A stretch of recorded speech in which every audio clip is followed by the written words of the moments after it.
Samsung A7 ringer IC not working solution. বন্ধুগণ, আমার হাতে যে সেটটি দেখতে পাচ্ছেন এটি স্যামসাং A7। বন্ধুগণ, সমস্যা ছিল ডিসপ্লে ভাঙ্গা ছিল, ডিসপ্লে কাজ করে না। তো কাস্টমার এই মর্মে আমাকে সেটটি হাতে তুলে দিয়েছেন যে ভাই আমার এই সেটের ডিসপ্লেটি চেঞ্জ করে দিতে হবে। ডিসপ্লে যেহেতু আলো আসে না, কোনো রকম কিছু দেখাও যায় না, কাজও করে না এবং ভাঙ্গাও ছিল। বন্ধুগণ, আমি ডিসপ্লেটি চেঞ্জ করেছি, কিন্তু ডিসপ্লে চেঞ্জ করে দিতে গিয়ে যে সমস্যায় পড়ি সেটি হলো এই সেটের রিংটোন বাজে না। বন্ধুগণ, তো আমি রিংটোন এর জন্য কি কাজ করেছি সেটি আমি আজকে আপনাদেরকে দেখাবো। আশা করি সকলের উপকার হবে। ইউটিউবে ইতিপূর্বে এই ভিডিও আর কেউ দেয় না। বন্ধুগণ, দেখেন সেটি রিস্টার্ট মেরে আবার চালু করেছি। স্যামসাং গ্যালাক্সি A7 মডেলটি দেখানোর জন্য আমি রিস্টার্ট দিয়েছিলাম। তো বন্ধুগণ, স্যামসাং গ্যালাক্সি A7 এর কয়েকটি মডেল আছে, 17, 15। তবে এটি কোন মডেল, স্যামসাং A720 না A700 FD? তো আমরা সেটিং অপশানে গিয়ে এখন দেখতে পাবো। আমি সেটিং অপশানে এখন ঢুকে পড়ব। তারপরে অ্যাবাউট ফোনে গিয়ে আপনাদেরকে দেখাবো এটি ঠিক কোন মডেল। বন্ধুগণ, এমন সমস্যায় যদি আপনি পড়ে থাকেন তাহলে এই ভিডিওটি আপনার অনেক উপকারে আসবে।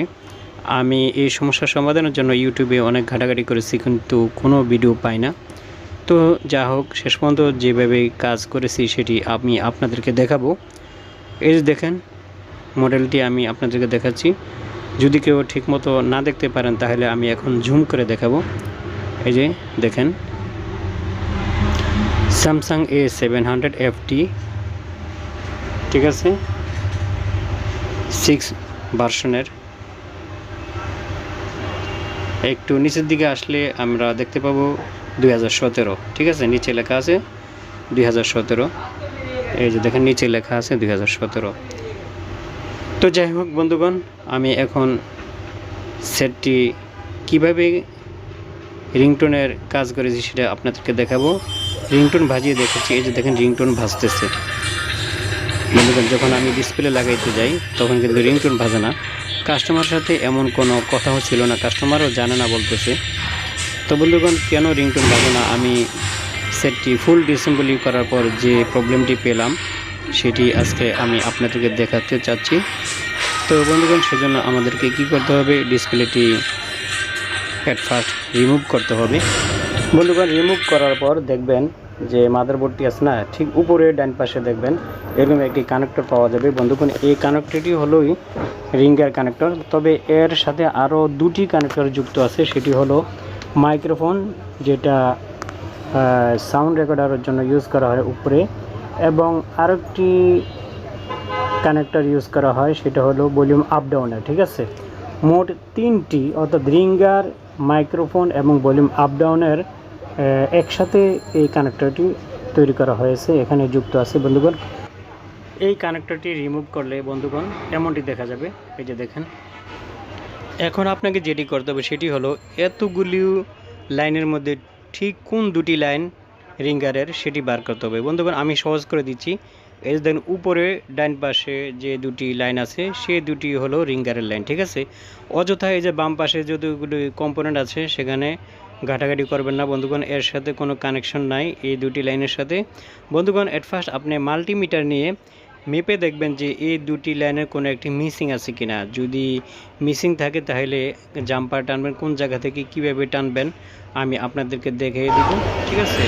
আর যদি মিসিং না থাকে, অর্থাৎ দোনো লাইনেই ভ্যালু প্রদর্শন করে, মান দেখায়, তাহলে আপনি অ্যাট ফার্স্ট যেটি করতে পারেন সেটি হলো আপনার যে রিঙ্গারটি আছে সেটি ঠিক আছে কিনা মেপে দেখবেন, ঠিক আছে। যদি দেখেন রিঙ্গার ঠিক আছে তাহলে আমরা যে কাজটি করব সেটি হলো ঠিক কোন জায়গা থেকে এই দুটি লাইন এসেছে, অর্থাৎ রিঙ্গার আইসি কোনটি সেটি আপনারা ফাইন্ড আউট করব। বন্ধুগণ, আমি সহজ করে আপনাদেরকে বলে দিচ্ছি। ঠিক এই কানেক্টরের নিচেই দেখবেন একটি টিনের আবরণ আছে। সেই টিনের যে ঢাকনা আছে তার নিচেই কিন্তু রিঙ্গার আইসি আপনাদেরকে দেখাচ্ছি। এই যে দেখেন প্লাস চিহ্ন আছে, যে টিনের যে ঢাকনাটি আছে সেটিতে একটি প্লাস চিহ্ন আছে, ঠিক আছে। দেখেন উপর থেকে একটি বুস্ট ক্যাপাসিটার দেখা যায় আর একটি ক্যাপাসিটার দেখা যায়। বন্ধুগণ, এট ফার্স্ট আমাদেরকে যে কাজটি করতে হবে সেটি হলো এই টিনের যে হিটসিং বা ঢাকনাটি আছে সেটি আমাদেরকে রিমুভ করতে হবে। বন্ধুগণ, আমি রিমুভ করে আপনাদেরকে দেখাচ্ছি কেমন দেখায় রিমুভ করলে। ঠিক আছে, এই যে দেখেন টিনের যে ঢাকনাটি আছে সেটি উঠিয়ে ফেললে আপনি রিঙ্গার যে সেকশন আছে এমনটি দেখাবে। বন্ধুগণ, এই যে দেখেন এটি হলো রিঙ্গার আইসি। ঠিক আছে, এই যে আইসিটি দেখতে পাচ্ছেন না, এটি হলো রিঙ্গার আইসি। ঠিক আছে, অনেক সময় রিঙ্গার আইসি ঠিক থাকার পরেও কিন্তু রিঙ্গার যে কানেক্টর আছে সেখানে মান দেখে না। কী জন্য? বন্ধুগণ, এর দুটি কারণ হতে পারে। বন্ধুগণ, প্রত্যেকটি রিঙ্গার আইসির পাশে কিন্তু এই যে এরকম দুটি কালো কম্পোনেন্ট দেখতে পাবেন। এই দুটি কালো কম্পোনেন্ট হয়ে কিন্তু রিঙ্গারের যে কানেক্টর আছে সেখানে দুটি লাইন যায়। ঠিক আছে বন্ধুগণ, এই দুটির একটি যদি লিকেজ হয়ে যায় অথবা দুটির দোনোটি যদি লিকেজ হয়ে যায় তাহলে কিন্তু রিঙ্গার কাজ করবে না। আবার অনেক সময় দেখা যায় যে এই দুটি কম্পোনেন্ট ঠিক থাকার পরও আমরা রিঙ্গার কানেক্টরে লাইন পাই না। কী জন্য লাইন পাই না? হতে পারে ওয়াটার ড্যামেজের কারণে মাদারবোর্ডের ভিতরে যে দুটি লাইন গেছে রিঙ্গারের কানেক্টরের কাছে কোনো এক জায়গায় লিকেজ হয়ে গেছে, দোনোটি বা একটি। তো বন্ধুগণ, সেক্ষেত্রে আমরা কি কাজ করব? সেক্ষেত্রে আমরা জাম্পার টেনে দিলে পারি। এই যে জাম্পার কীভাবে টানবো আমি আপনাদেরকে দেখাচ্ছি। ঠিক আছে, এই যে দেখেন আমি রিঙ্গারের যে কানেক্টর সেই কানেক্টর আপনাদের সামনে উপস্থিত করালাম এবং রিঙ্গারের যে আইসি তার পাশে যে দুটি কম্পোনেন্ট আছে সেই দুটি কম্পোনেন্ট কাছাকাছি এনে দিলাম। বন্ধুগণ, তাহলে জাম্পার কীভাবে টানবেন? আমরা জানি যে উপরে ডান পাশে যে দুটি লাইন আছে এই দুটি লাইন হলো রিঙ্গারের লাইন। সেই দুটি লাইনের যেটি মিসিং হবে আমরা একটি ডাইরেক্ট এই যে আইসির পাশে যে কম্পোনেন্ট আছে যেখান থেকে লাইন আমরা পাই না ঠিক তার সাথে আমরা লাগিয়ে দিব। ঠিক আছে, যদি একটি মিসিং হয় একটিতে যেটি মিসিং সেটি লাগাইব, যদি দুটি মিসিং হয় দুটি আমরা জাম্পার টেনে দেবো। ওকে, তাহলে কিন্তু সমস্যার সমাধান হয়ে যাবে। বন্ধুগণ, এরপর যদি কেউ না বুঝেন তাহলে আসলে কিছু করার নাই। খুব সহজে আমি বোঝানোর চেষ্টা করছি। আমি ইউটিউবে এত সহজে এরকম সমাধান কিন্তু পাই না, তো আমি অত্যন্ত সহজ করে দিলাম। বন্ধুগণ, পুরো ভিডিও জুড়ে আসি আমি অলি ভাই, আপনারা দেখছেন নিটটিপ চ্যানেল। বন্ধুগণ, এই আইসির নাম্বার কি এবং এই আইসিটি কয় পিনের আমি আপনাদেরকে এখন দেখিয়ে দিব। ঠিক আছে বন্ধুগণ, দেখেন এই আইসিটির নাম্বার হলো 8985B। ঠিক আছে, 8985B। আর এই আইসিটির অপোজিট দেখতে ঠিক এমন।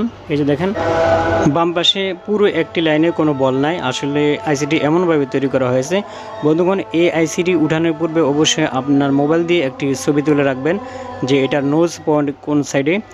দ্বিতীয়ত হলো এই আইসিটি উঠিয়ে মার্কেটে নেবেন না আপনি মডেল লিখে নেবেন সেটি আপনার ব্যাপার। তবে মডেলটি লিখে নেবেন প্লাস একটি ছবি তুলে নিলে ভালো হয়। আর যদি আইসিটি উঠিয়ে নেন তাও পারেন, তবে আইসিটি যদি হারিয়ে যায় তাহলে পরে বিপাকে পড়তে পারেন। সেজন্য আমার পরামর্শ হলো আইসিটি উঠান তবে আপনার কাছে রেখে দিবেন, তবে একটি ছবি এবং মডেলটি লিখে নিয়ে যাবেন। আপনি যেখানে অন্যান্য পার্টস অন্যান্য আইসি কিনতে পান সেখানেই খুঁজলে এই আইসিটি পাবেন। তো বন্ধুগণ, ভিডিওটি ভালো লাগলে লাইক করবেন, কিছু জানা থাকলে কমেন্ট করবেন আর নতুন হলে সাবস্ক্রাইব করবেন।